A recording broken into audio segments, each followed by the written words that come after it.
Hello, hi, and welcome again to the Terminal Podcast, where in the end, it's all about the numbers. Tonight, we continue this highwayman's return to the castle on the hill with another THS alum to answer a few questions. Please share your name and where you're calling from. Hey, this is Scott Hurwitz. I'm in Bergen County, New Jersey. And as always, Dr. Farthing is with us. Everyone is here tonight to answer the William E. Brown Memorial Questionnaire as a build-up for the PHS Class of 1995 30-year reunion on October 18. The event includes a 10:30 a.m. tour of our old stomping grounds by a student ambassador with coffee, juice, and Teaneck Bagels to start the day. Later that evening, from 6 to 10, there is a full dinner buffet and open bar at Napoli Restaurant in Fort Lee with music by our own DJ Chalice on the wheels of Chalice on the wheel of steel. There's more information, including discounted hotel information and how to pay for all this fun. Check the invite me link in the description for full details or to find the THS group on the Facebook. It is it on? I believe it's on Instagram. I heard. I don't know. I'm not on there. I'm old. Hence the 30-year anniversary. You'll have to ask somebody else. As a former Canyonero. as a former winner of this prestigious and random award, I am here to ask someone else random questions, and after your answers, you may receive the same accolades I did.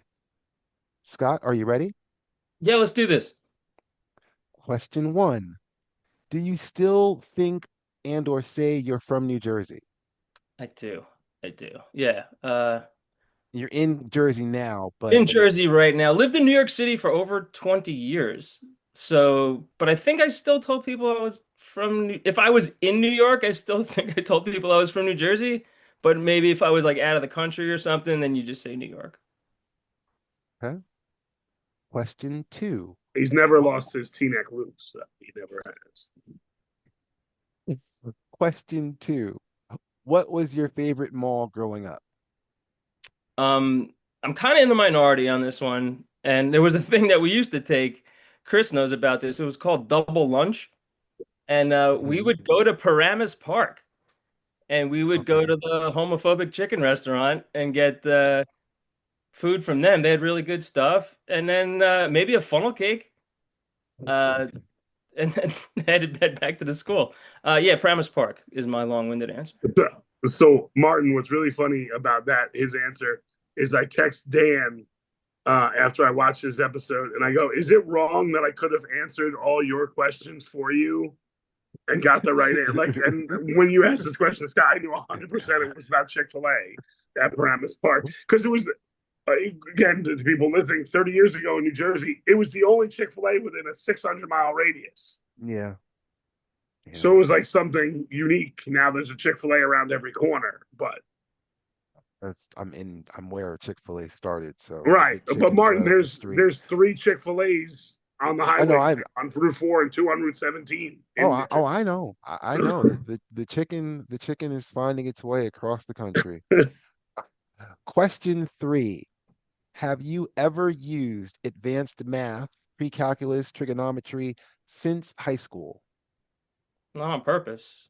Um, Probably not. I mean, maybe some statistics class in college, but I was going to say, besides a class in college, have you ever used it within the real world as opposed to being able to determine how you're going to, I don't know, budget your finances for a month? Did you sure. use trig No, no, and that's another problem we could talk about on a Yeah, I was podcast. gonna say, who budget finances? What are you crazy? No, I didn't and haven't. But I mean, was there something I've heard you ask this question. I was wondering if like you have a subject that you would have rather us learn instead of. Well, it's not a subject, but I believe it's the question because we were kind of required to take, I guess we were required to take 3 years of math and the progression led up to pre-calculus. But we didn't really, but we kind of did have home economics, but it wasn't sort of a logic of budgeting, learning how to do your finances, do your own taxes, what the importance of insurance and credits and things like that. So you can kind of understand that even if it's half a semester, this understanding of money and how important it is. in a high school education Yeah, is what, I guess, if you're asking what I was hoping for, not hoping for, but that's something. That's not I what agree. Did we had. we had a class, I think you were in it. We had a class with Miss O that kind of scratched some of that, right? Mm, Business class that okay. was like at least showed us it was the first time I believe we opened up a paper and looked at the stock market for the first time ever. That sounds like Mrs. O's business class, I don't but know. Yeah, I just remember again that I'm being super vague about it because I don't remember the specifics, but no, unburden my memory. Neither do I. That's why There's I'm a lot of lost bong when res. There's people. a lot of bong resin in these heads. I was gonna say I'm confused when people come up with all these memories. It's like, wow, you remember all that. You're news to me. Question four. What do you think of drivers from other states? if my wife's in the car, I'm not allowed to say because that's a huge problem. I'm not allowed to point out what that guy's doing. Do you see that guy over? I can't do it. I'm not allowed to.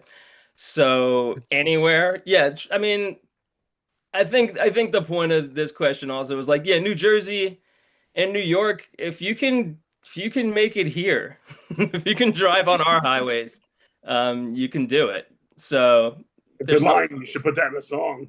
someone should put that. Okay. Question five. Do you still have or wear any of the clothing you wore in high school? Martin, not only do I have some, I'm actually wearing a shirt right now that I wore in high school. Um, Wow. that was pulled out of rotation for probably right in the middle of college. I must have put it in a box somewhere, and then it Mm. unearthed this year or last year when I did move back here into Bergen County. There was like all kinds of stuff in my parents' house. So there's a bunch of there definitely are probably maybe upwards of a dozen t-shirts that exist, and then there's like tons of other randomness as well that may even be behind, there's all So kinds. you said in the rotation. So basically, I guess the question is, did what kind of state did anything stay with you? You know what I Yeah, mean? Like like there's a lot of movement within between here and there. Did anything kind of stay with you? That waiting for you is one thing, but you know what? There's a Van Halen shirt. It's like for unlawful carnal knowledge. It was that tour, which is not even Hell yeah. Sammy Hagar. It's not even like, but it's a shirt that's like crazy rare, and I've worn that. I would say maybe once a year for the last 40 years or 30 years, something like that. I don't even 30 something. It turns okay. up. I got a lot of t-shirts randomly. But I mean, I'm trying to think that like made it through that. Yeah, I guess maybe that Van Halen shirt is one of the shirts that kind of made it through. I Okay. would say For Unlawful Carnal Knowledge was 91, Scott. That might have been like our freshman year when that album came Yeah, out. it's an old shirt. Well, This is what 94. that says though is that Scott's relatively the same size he's been since he was about 15, And right? that you've been able to keep it where it's wearable because like I've got a couple of shirts like from South Carolina that are thin that are air thin because they've worn through. But You know you're what? able to keep that shirt there. I'll tell you what, I've been into my t-shirt collection for some time and have kept stuff. Like when you say from high school, I can only reference like maybe I have a dozen. From college, I probably have like 30 t-shirts still that get like in the rotation from college. I know it's ridiculous, but the trick to it is not drying them. It's air drying them. It's never throwing them in the actual dryer. Okay. So, if anybody at all getting anything from this, Well, no, I mean, Martin is Scott recently, or a reason maybe a couple months ago. Didn't you say you sold a Oasis T-shirt from like 19 from a concert in like 1996 at 98. Giant Stadium? It was 98. It was a show at the Izod Center at the time, and they just played the what Giants or MetLife, whatever it's called, Yeah, like a couple weeks ago, and I happen to still have it. Again, yeah, I have a lot of stuff in boxes. My parents were awesome about not throwing out a bunch of boxes of stuff. We did recently though throw out just like a ton of like we threw out a bunch of that stuff. There was a box of like trophies. It's right. like, Teaneck Southern Trophy. Like I yeah, don't what think are we doing with these trophies? It's hard to throw out a trophy though. You know what I mean? There's You something. earned it. You earned it. Most All right. improved player on Martinson's Cleaners or whatever. Question 6. Do you remember the black door and the white door? You remember I got married at the Black. No, I yes. So the thing about the Black Door for me and anybody that was in marching band is that on Saturday mornings, that was the only door open for you to get up to the band room to get your uniform. So we had a different relationship with that door than most people, I think, because it was like forced on us to use the black door, and it was kind of our door on the weekends. No one else was there, so it was kind of just a little bit of a weird thing. Was there a white door? Is there a white door? I was going to say, just thinking back to it now, just your thoughts on the fact that there is that door and possibly others. Uh, There was doors again. I think people have brought this thing up. Was there a white door specifically? When we were in school, there was the opposite of the black door was kind of the A2 door, the alternative program had that one Mm-hmm. on the complete opposite side. The sort of like metalheads had that one Mm-hmm. door like to the right, the main entrance, and the one door was to the right. I remember I would go in a lot with like Mike Tozzi, Greg McDonald, that group of people, Matt Wolferman. We would go into the one just around from the black door, facing the front of the school, not the main entrance, like the one right there. That was kind of like our door we used to access. So since you have such a memory, which one was the smoker's door? Because I do remember that That one. was again the A2 door and the metalhead door. Both of them were fairly cigarette infested, if you will. Any other thoughts? No? No, I Moving just think there along. was a lot of entrances into the school, and like you had your particular entrance that you used, whatever you know, whoever you were. But again, like I mentioned on the podcast, the historicness of the black door. But Yeah, it's been noted. Question 7. Who did you have a crush on that never knew? mm, Chris thinks he knows. He knows, actually, he knows exactly. And she knows too. But I spent most of high school trying to make Lauren Jones laugh, and Hmm, that's and most of middle school probably as well. can see. Lauren Jones was a Lauren, hot commodity in middle school. yes. Hot commodity in middle school. I was so Chris, would you have guessed that? It would have taken you two or three. Yeah, it would have taken me a little bit, but when you say it You're like, oh yeah, of course. you had other grades that you had interests in that we know of. Oh yeah. No, well above my pay grade as well. Yeah. Yeah. I guess the key to it is, I guess if you're looking for reason behind the questions, it's the never knew part. It's the innocence of that age of not being able to have the courage to go up and say to the girl that you really did like, hey, you know, I like you, check this box, yes or no, and all that fun stuff. Um, Oh yeah, no, instead I'm sure I was like unbearable. I must have been like constantly trying to make her, and she was an amazing audience as well. So like I would get the laughs, but it was all about making her laugh in like uncomfortable situations or where she was everybody was mhm. being quiet and me trying to get somebody to laugh out of place was kind of the gist of it. Okay. Question 8. Since we've graduated, how far have you traveled physically from THS using Teaneck High School as a center point as to where you go? Because I say that because you might have moved to Chicago or Seattle and then gone from Seattle to, what I mean? But the Yeah. distance from Teaneck to said point. So it's either Japan or somewhere in Europe, I guess. No, Japan's further than Europe from Teaneck, so it's probably yeah, going Mhm. that way. It's got to be Japan. There you go. Final answer. Survey says, I don't know where to go with that. Japan's far. Japan's Yes, far. Japan is far. Where in Yeah, totally. Japan, if you don't mind, or do you We remember? dude. So I went with my wife and in-laws, and I think we were there for like 2 weeks and stayed in like 8 different hotels over the course of 2 weeks. It was ridiculous how much travel. Like you finally would settle into a room, and then the next day we were on a train going somewhere else. We went all over the place, man. Like the best spots though for me were like, Tokyo was amazing. Like all of this kind of crap. Like they have all of the stuff. I think I've done this bit before, Chris, but like all of the stuff, they have all of it. So like I don't need to collect anymore. I still do collect some stuff, but like coming back from Japan was an eye opener in that like you go into one store and you see some Jordan jersey you've never seen before. You're like, holy shit, that's incredible. I've never seen that before. That's wild. And then you go into the next store and he's got something even crazier.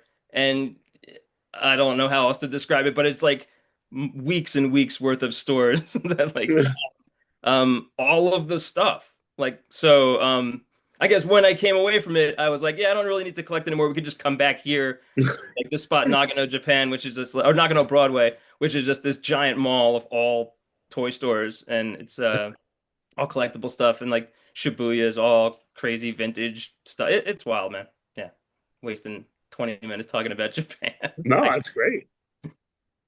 It is a place. Question 9. What do you remember the science classrooms looking like? I not much. I don't really remember. I think they were like those giant tables. I don't know if it had the like those gas did it have gas on the table? Yeah, we actually did we mess around with them? Did I turn those things? I'm sure I did, right?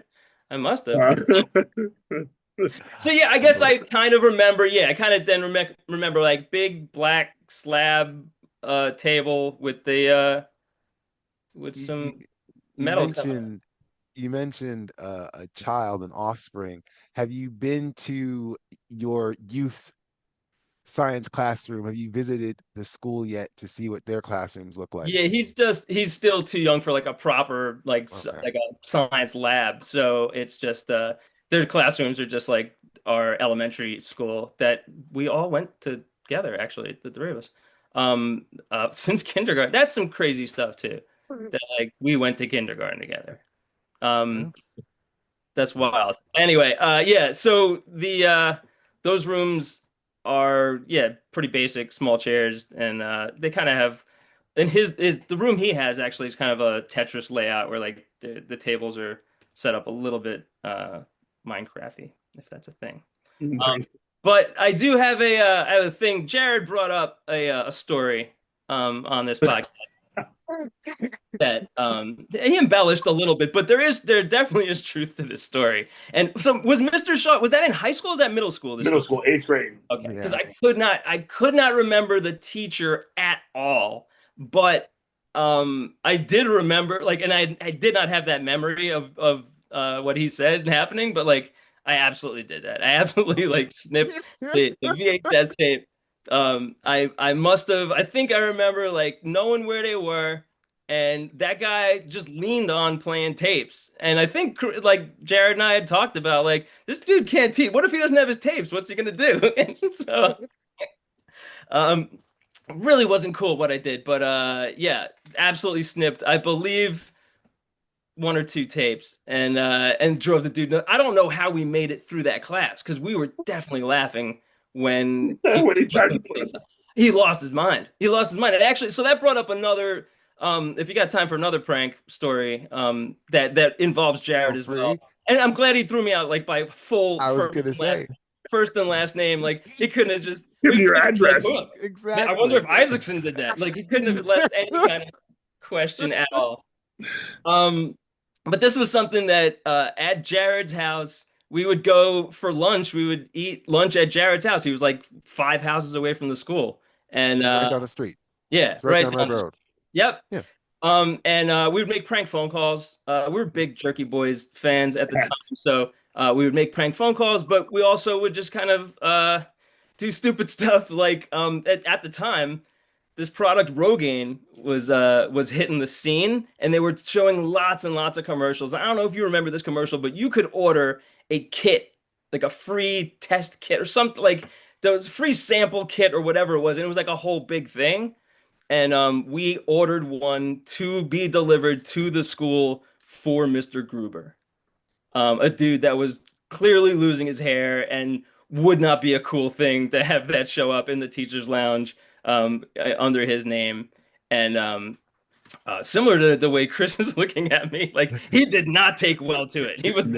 He was not happy. And I remember sitting in that class, trying not to laugh from him. He actually yeah, didn't take the joke, and I think he told every single class like that day, that Me thing too. happened to him. And Chris, did you have him for that year? Do you I remember this? did. I did. I Yeah. remember Mr. Gruber as I had him well. with Jonas and Sean Milano, and I forget who else. But yeah, it The was not a memories. yeah. The Wait, memories Martin, are you remember this as uncontrollable. well?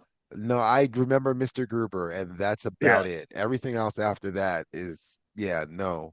No, it was very mean-spirited, unbelievably not cool. But in 2025, I'm getting laughs out of it, so it counts. You know, I think Killer 30 bit. years, what's the time has passed where you It's can be like, but punished for. a classic bit's a classic bit. Like, come on. you know, it's It like had to Favorite be. It's like George Carlin, football versus baseball. It's a classic. I do have a funny science room thing, Martin, with Scott. Two of our greatest classes that we had together were in science rooms, both the same year, actually, ironically. I know Scott probably doesn't remember all of them, but we had 10th grade chemistry with Mr. Wadley in one of those old science rooms. We had driver's ed in Mr. O'Shea's room, Yeah, Mr. drivers. O'Shea's science room. We had driver's ed with Mr. Vuno. And Scott may not remember this, but he pulled a prank on me in that class. Do you know this prank? No, I don't. We got done with driver's ed. It was like a one or like a half year course. We had taken the Mhm. test and you had to get an 80% to pass so you could get your permit. The day that the test results came in, like Mr. Vuno did the test, I remember I had to go to the office for something. And when I went to the office, you told Vuno to like fuck with me and show that I didn't pass the test. So he was showing everybody the grades, and I came back from the office and he like showed me my grade, and it was a 78. And that laughter that Scott can't keep in, he couldn't keep in at the time. He started chuckling, and I was like, "You fucking bastard!" But the best part to that story, less than a week ago, I saw Mr. Vuno, and he's fucking alive. Wow. Wow. Hey, good for him. How about Uh, that? You driving? No, he was at our football game because we were playing Lyndhurst High School, where he used to coach for a long time. And his hmm. grandson is now on Lyndhurst. And the guy who coaches there played for him in the 90s, like when we were in school. And I swear, I'm walking off the field and I hear this old man talking. And I was like, that's Mr. Vuno. And like I went up and said hello to him. I was like, how is Mr. Vuno still alive? He had to be 112. Wow. I I was do gonna. not remember that one at all. I mean, that sounds funny. I mean, so It was like good. He got me. I'll Like, and take he it, started but I laughing. You started laughing. also Well, sounds like I was a complete asshole. You were kind of a douche. Yeah. A little bit. So, so as a redemption, then I'll use question 10. What do you remember most from your life before graduation, before you flipped the little thing and became a high school graduate? So that can be a good memory or a happy moment that where you're not being portrayed as an asshole. no, I unfortunately don't have any of those, Martin. But what I can answer this question with, and the kind of the way I took this question the first time I heard you say it was I was thinking about like what were some of the real standout moments from high school that I remember. And I really think Andrew Tucker in Hello Dolly delivering the Bob Hankel line is probably the single greatest moment in my high school career. That kid that gave the T at the Randy Morales, Oh, Randy Morales teed up the ref. retired Teaneck police officer now. He teed up the Randy ref. That's a Morales. pretty good move. I forgot about that. That was amazing. Yeah, that was amazing. Yeah, But missed that Tucker, moment. I mean, So Martin, the line in the song in Hello Dolly is "It takes a woman all powdered in pink to joyously clean out the drain in the sink." And Tucker had said for months that he was going to replace "It takes a woman" to "It takes Bob Hankel all powdered in pink." to joyously clean out the drain in the sink. And that son of a bitch on the last night of the performance did it. Amazing. He did it. Seriously, like the greatest thing that I don't remember anything else. I want to say the dance even was like he was like waving his hand, like it takes Bob Henkel all powdered in paint. Like it was classic, Martin. Absolute hysterical. Is there a better moment than that? Like that's it, right? That's the one. That and Your moment. Randy's T is a great Teaneck High School '95 class of '95 moment. Those are probably the two. I do have I kind of have to double back to the black door real quick with a story where I was going down that stairwell and there were a bunch of black guys surrounding this white kid and they were all, it looked like madness and they were just all reacting to his magic trick. It was that kid Larry that used to Larry Greenberg, yeah. what he would do in Oh, that stairwell. You know what I'm talking about? yes. I remember So Larry. You remind me of Larry Greenberg. I was gonna say, I remember Larry Greenberg. Yeah, I wonder what he's doing. You've reached the end and shall receive the same accolades as this former winner, which is thank you very much. Uh, cute. as always, the Terminal Podcast ends with a trivia question. In the final years of the 20th century, introduced the nation to much that would become prominent going forward. BPM, club music, dance hall, see Chris Federer's questionnaire video, and hip hop. Shameless self-promotion, Terminal Podcast explored this question, which year in hip hop was better, 88 or 94. There are two videos from this earlier on the subject for your interest.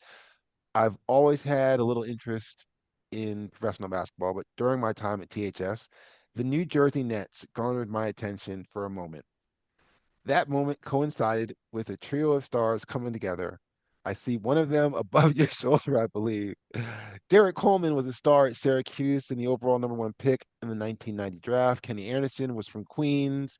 He was all city all 4 years. He was on the back page of the Daily News and other news sections all the time.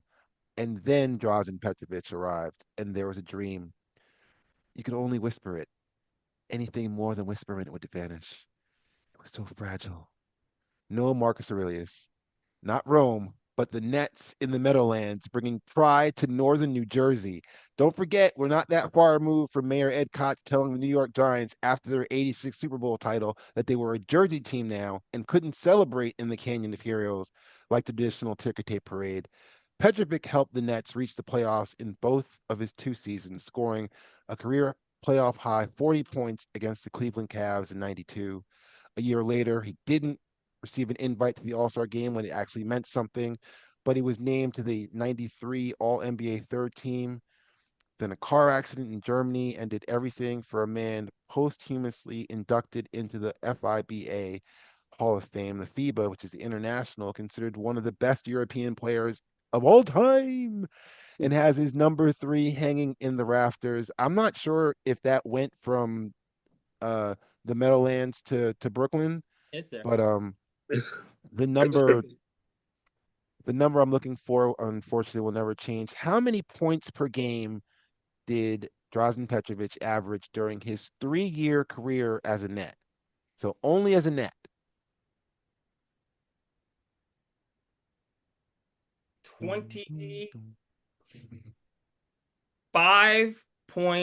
25.6.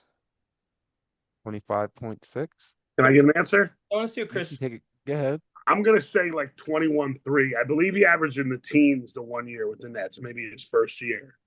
So 25.6, Scott, is that what you said? Sure. Yeah, yeah. And Chris, you're under at 21, right? 21.3, yeah. All right, those are the numbers. The answer will be in the description for this episode. Thanks for listening to the latest W.E. Brown questionnaire. Once again, this is a promotional tool for the THS class of 1995 30-year reunion on October 18th. Events include a return to the Castle on the Hill, discounted hotel rooms, a full dinner buffet, and open bar, along with fellow Highwayman DJ Chalice on the Wheels of Steel. Check the invite me link in the description for full details, and I'll be back soon enough with hopefully something better to put down. Take it easy down your life's highway and have a good evening.